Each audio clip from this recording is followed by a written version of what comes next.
Hello everyone, my name is Richard Tejeda and I'm the founder and executive director of Saved by Nature.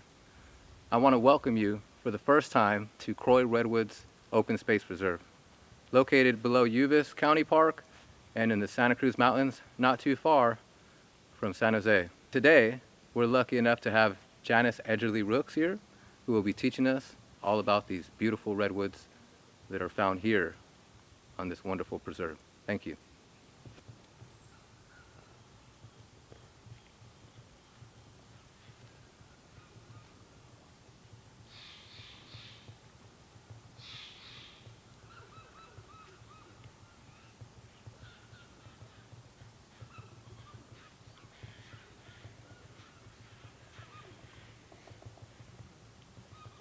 I'm a professor at Santa Clara University, and I've taken an interest in redwood ecology ever since teaching here. I taught ecology students and we'd go into the redwood forest. And I want to focus today on the habitat, a little bit about the evolution of the redwoods, the coastal redwood tree, which is a sequoia, as you know, and also aspects of fire ecology, because that's definitely in the news all the time, and it's been something over geological time that has shaped this forest.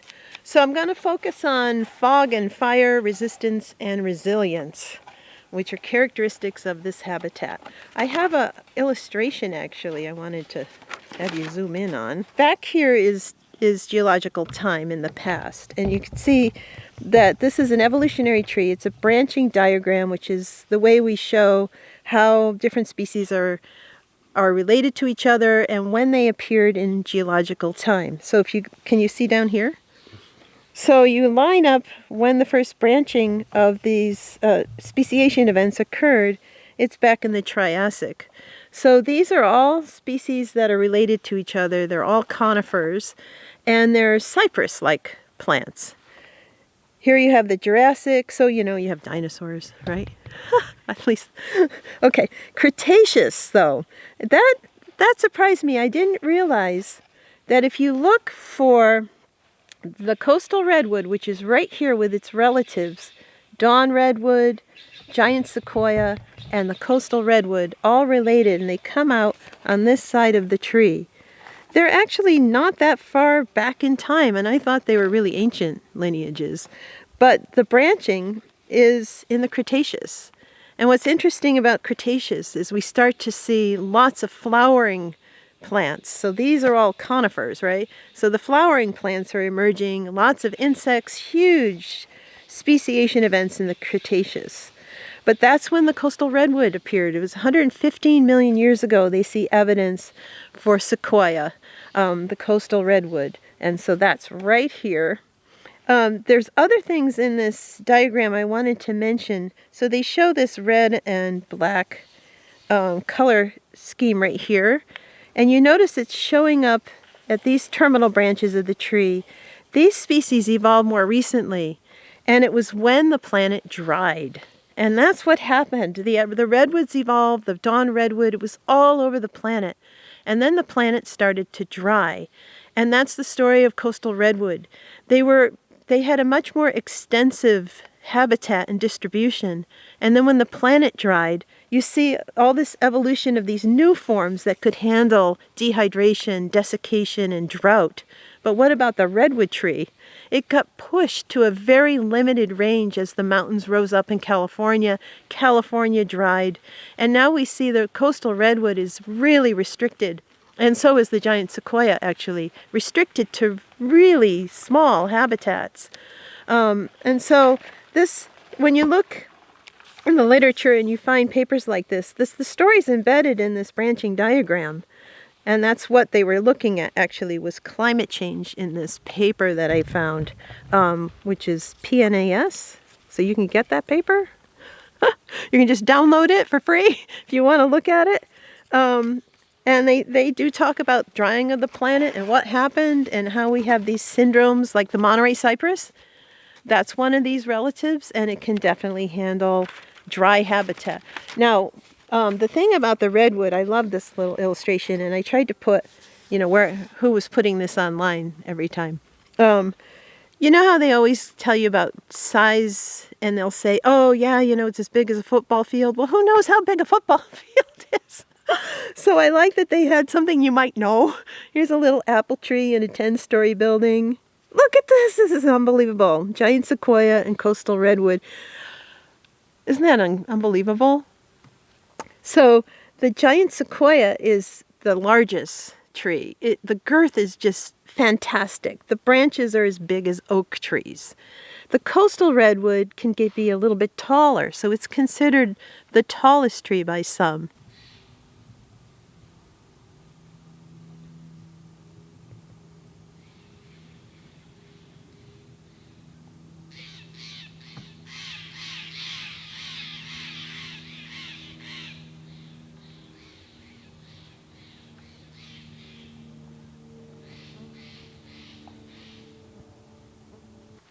All right, so this map put up by Save the Redwoods League shows the distribution. Historic range is in green. This is California. And you could see all the places where the coastal redwood was restricted after the planet dried and the mountains rose up and, the whole climate changed. It was pretty extensive along the coast, and then people came in and cut 95% of the old growth forests. And so what we have now are the blue shows where they're protected. And so that would be like Big Basin, State Park, and other places up in the north. So that's very little left. And the red shows the few spots here and there where we have the ancient redwood trees. So most of them were cut. And that's really important to recognize, that not only were they pushed in their distribution to a very fine line along the coast of California, but then people came in, and that's one of the biggest threats to the coastal redwood and the ecosystem.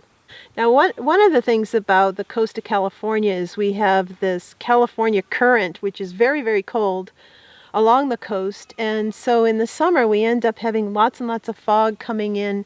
And so we call it the fog belt. And so here you see the redwood trees, and the website is Redwood Hikes, actually.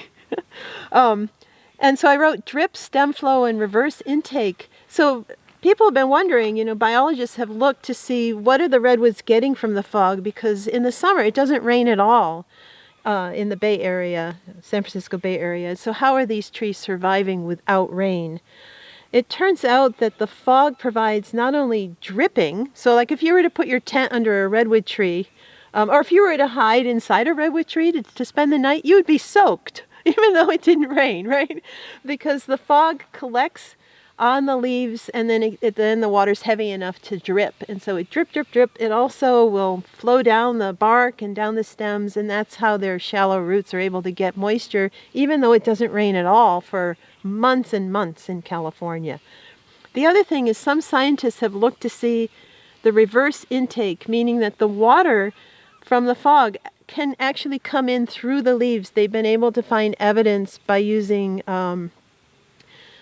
isotopes and radioactive labeling. They'll label the water in the lab, and they find that the leaves can actually take the water in, which is an interesting phenomenon.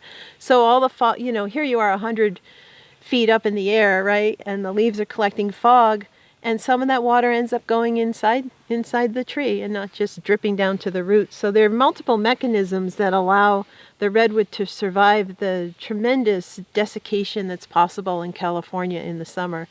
But it also means that they're very restricted in where they can be. I have this figure from a classic book, so if you're interested in why California looks the way it does in terms of biology, it's called An Island Called California. It was put out by UC Berkeley Press in 1971. What's interesting is that when I look at this image, it looks like where we're standing in many ways. So what you have is, let's see, I labeled it what to do. Number 2. It says new roots after burial by flood. So you find that the redwoods have their roots right in a creek bed. That's characteristic of the redwood ecosystem or plant community. And then when it floods, and it floods in the winter, you end up with silt coming in and suffocating their roots. The redwood has the ability to put out a whole new set of roots. So here's it, more ancient roots, and then silt, new roots, and then silt, new roots after they're buried. And it turns out that the potential competitors for the redwood are not able to do that. And so you end up seeing redwoods associated with a floodplain, which is very interesting. So they're getting a lot of moisture and they're able to cope with the fact that they get buried. So then number 3, we see this burl right here. This would be in the more old growth forests where you have these bulges coming off the bottom of the tree. And I'm going to talk about those a little later. This has tissue in it that allows the plant to respond to damage. It also allows them to set up these huge bulges that stabilize them when the land becomes unstable because of flooding. And we tend to see that sort of thing at Big Basin where the trees are bigger than what we're going to see today. So you want to watch for that. The other thing is, if they are damaged, you're going to have this resprouting. They have this ability with all this tissue down in here, has the ability to sprout again and again. And new trees just come, and we're going to have a little view of what I'm talking about. It's right next to where we're standing, right? So you're going to look for this, where you see a damaged stump and you see baby trees and even very tall trees that came off of that stump. And it's because the burls here at the bottom have that active tissue that is able to regrow a whole new tree right at the base of the tree. So here you see a seedling. That's something I'm going to talk about in a minute, is that the other thing that happens is fire comes in, removes all the litter from the ground, and the seeds are able to grow in that. They call it humus-free or litter-free soil. You see the little baby tree coming up there. So we're going to talk about that a little bit more. And here's the ocean fog coming in. So this figure from this book, I hope that encourages you to look at this classic book about California and why there's so many species here. The other thing is, look at the slope. You have a south-facing slope, which gets more sun, a north-facing slope, which gets more shade. In California, a tiny little shift in how much sunlight, and these steep slopes also have a big effect on what can grow there. You get completely different habitat on one side. You turn and look, and it's a completely different thing. And we're going to take a view with the camera just to show that that's happening here too, which is really fun. And so you have bay trees, ferns, madrone, live oak trees, but on the other side, look what they have. Conifers. So we'll see if we can see something like that with the camera. Sounds like a nuthatch. All right, so if you look down in this little river valley here, this is a creek bed, and you can see the redwoods with their trunks right smack in the creek bed, and that's definitely going to flood in the winter. There's no water in it right now, which is testament to the fact that it has not rained since, well, I guess it rained a tiny bit, didn't it? But since, I don't even remember when. Was it like March? So, and now it's the end of September. So these trees are relying on fog, but also they do have their roots where the water is going to come in and the fog is going to come in. But let's just swing around a little bit here. You go a little bit up the hill and into the sun, and you'll notice in the distance there, what do you see? A couple of redwoods and then no redwoods. Madrone and oak, just like the drawing showed. The more sun you have, and then they're not in the creek bed, just that tiny change and they're gone. So it just demonstrates how restricted this species is. In the creek bed, in the zone where the fog comes in, but even a little bit rise out of the creek bed and they disappear. All right, so that is a burl. It's really small, but inside this bulge is tissue that if there's any, it could have resulted from damage. The plant will respond to damage by creating these huge bulges with really active tissue that then can cover the damage. But also, these kinds of things, we call them burls, have the ability to sprout entire new trees, especially when the burls are at the base of the tree, which is what you saw. And I think you got a good look at the tree sprouting right out of that trunk, didn't you? That's pretty cool. There's a tree in the back. You see that? Do you see it in the back? Is that cute? Oh, and you know, there's a bunch of little trees on this one. Oh, this is perfect. This is a burl right here. So we call it a burl, but it's also called a lignotuber. And it's just full of tissue, like dormant buds, that if something damages this tree, so something must have damaged this tree, because look at all the little sprouts coming up. And if somebody cut this large tree right here, this trunk, this would take over, and and I think people have seen, and there's like a ring of them actually. There's a ring of small trees around this tree. So something's been damaging the base, and the tree responds by putting up new trunks. So when somebody cuts a redwood tree, which they have done for 100 years in California or more, the tree doesn't die. It has all these progeny that come up. It's just that we don't have the old growth, the massive trees, which would create a whole different microclimate, right? Microhabitat. And so that's what we lose when they cut the tree. You still have the individual though, right? All right, so here we have the redwood cone. Now, it's kind of surprising that one of the tallest trees in the world has one of the smallest cones. This is a female, so this is where the seeds would come from, and here's a male. And the male cones would be higher up in the tree. Each tree has male and female cones. And so this would produce the pollen, which would then be wind dispersed, and then you have this tiny cone. And what we want to do is show some different types of cones. I want to talk about that because when you're in California, you can find the most extravagant pine cones, huge things, and then everybody expects, well, the redwood tree is the largest tree, it must have huge cones, but here you have these minuscule little cones. They produce thousands and thousands and thousands of seeds, and we're going to talk about that because we want to show some cones. So here's the giant sequoia, which would be up in the Sierras. Here's the coastal redwood. But that's, for the tree that's like the heaviest tree in the world, right? That's not a very big cone. And the seeds would be inside here. So this is a female. And they would have little wing-like structures and fly out in the wind. All right, you're going to have to pull back. All right, now we need to use me as a scale. Right, you see? Oh, all right. Now this is what, if I had shown you this first, you might have thought this was the redwood cone because it's this enormous thing. But this is a pine cone. It's a sugar pine cone. And I wonder, can you imagine what sorts of seeds are in here? So this is all female tissue, right? And there's going to be a baby in here, a seed. We have to remember that the cone is like female body, and then inside here would be the baby. It's not in there anymore. Where do you think it went? Do you think it flew out? That's a good question. Here's another one. Look at the size of this. Now, so this is probably, what do we say, Jeffrey pine? Jeffrey. And then we get really big, heavy cones on coulter pine, so much so that if they fell out of a tree and landed on you, that would be the end of your days. That's how heavy they are. So these are just massive investment by the tree. The other thing that's a massive investment by the tree are the seeds.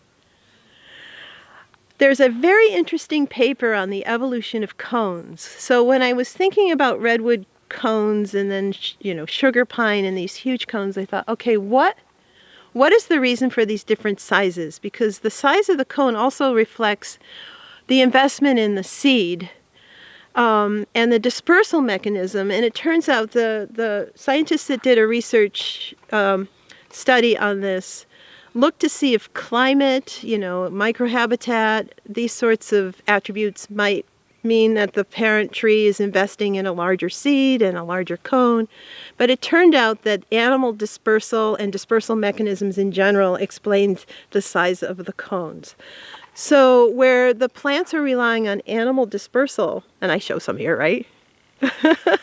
Where the animals are grabbing, it's this interesting little mutualistic relationship that also involves predation, because the animals are taking the seeds, which are very large and very attractive. So the plant is using the animals by attracting them. So they have, fats and proteins that the animal might want. But the baby plant is in there. The animal takes the seeds, buries them, and doesn't remember where all of them are. And you end up with this wonderful dispersal, like the Clark's nutcracker is going to bury the seeds. So these are things that are meant to attract animals, and they have very targeted dispersal that way. The plants are getting the advantage of legs and wings that the animals have that they don't have. The redwood tree, on the other hand, is using wind dispersal. And so they have these tiny little winged seeds that can then fly out. And most of them don't make it, right? Because, I mean, the competition are these huge parent trees, right? So these are California dispersers, the Clark nutcracker, right? The squirrel and the chipmunk, who stuffs his little cheeks. Very cute. Okay, so here again is the redwood. Tiny little seeds. So I didn't have the seeds to show you. There they are, right? And that's a quarter, life size. Here's the female. There are the seeds. And they're gonna, if you looked under a microscope, you'd see nice little wing structures that allow them to fly and settle.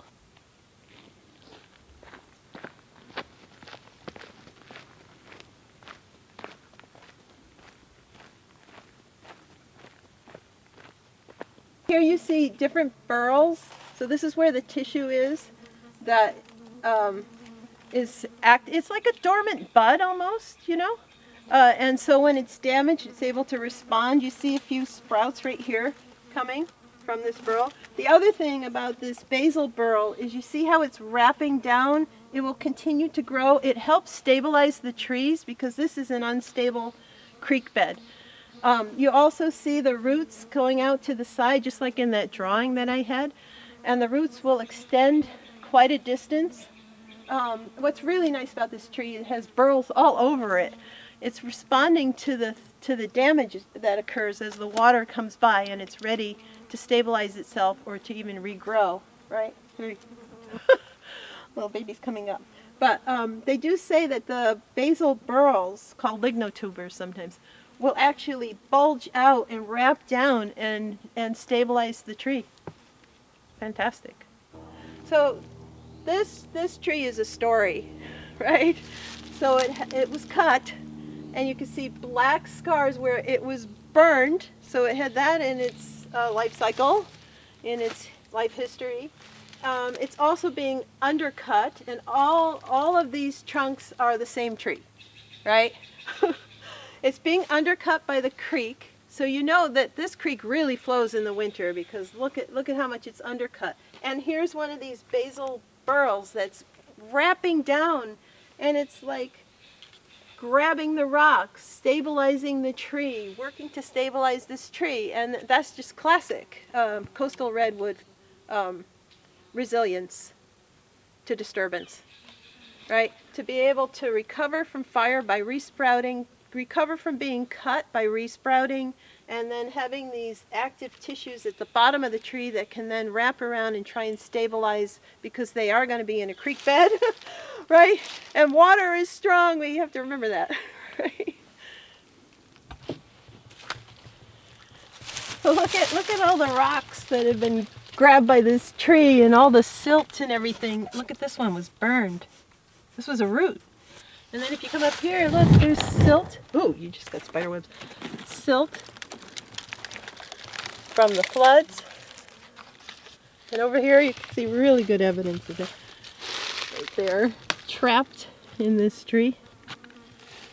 Yeah, this is a story tree, isn't it? Wow.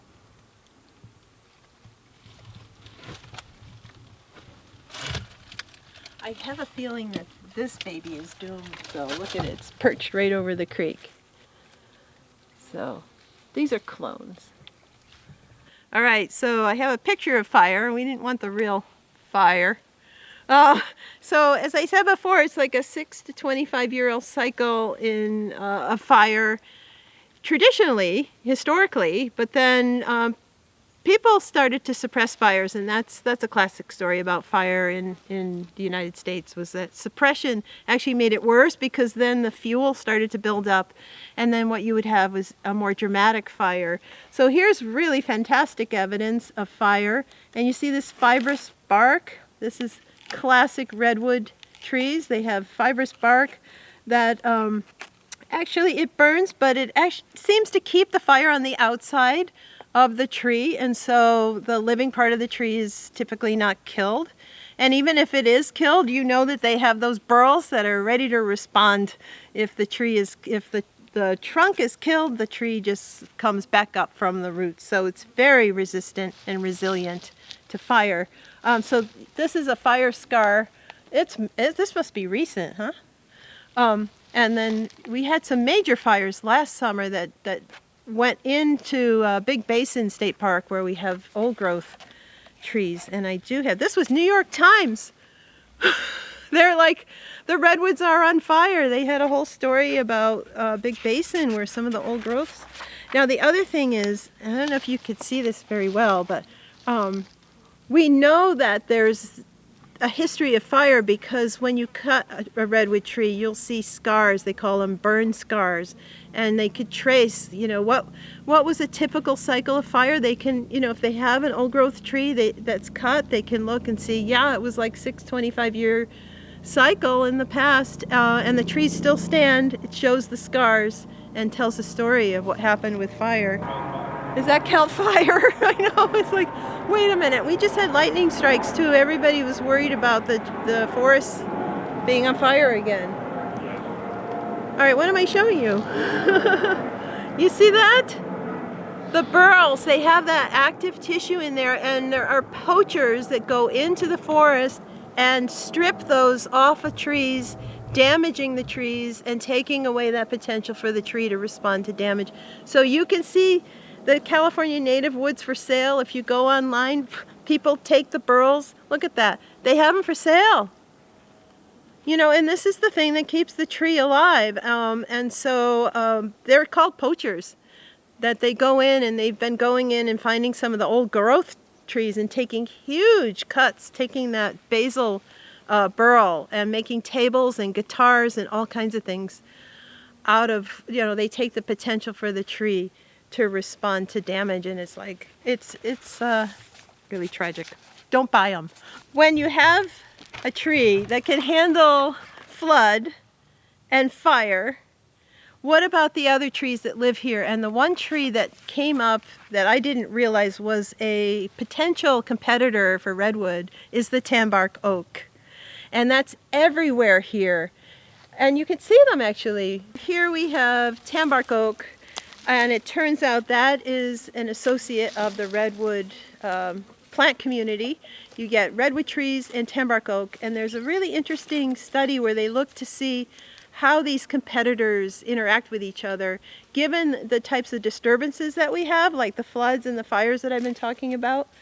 And they found that tambar oak is pretty good at handling sort of a low-level fire and potentially outcompeting redwoods, but that's not what happens here. We have severe fires, and that's when the redwood tree will win the competition, is when you have higher severity fires. These tambar oaks, which have acorns, actually, and you know what acorns look like. I had an acorn. The tambar oak has an acorn that relies on this duff, they call it, this humus, this litter. And so the acorns need this type of habitat to grow. And when you have a severe fire, this is all gone. And it's the redwood seed that grows in what we call mineral soils. The redwood seeds are perfectly happy to grow in mineral soil, meaning all of the litter is gone, and that's where the redwood wins the competition. When we have a regular cycle of fire, all this litter is gone. The tambar oak, over thousands of years, is not going to be able to outcompete the redwood. But here they are, here in the secondary growth habitat. There hasn't been a lot of fire here recently. There's litter all over the ground. And that's going to help this plant do well. And if the fires become more severe, the redwoods are going to start sprouting. And so you get that interaction, what we call competition, over hundreds and hundreds of years. Which is how trees live their lives, right? Hundreds of years. And you can see tambar oak all over the place. Full of tannins. That's why they're called that.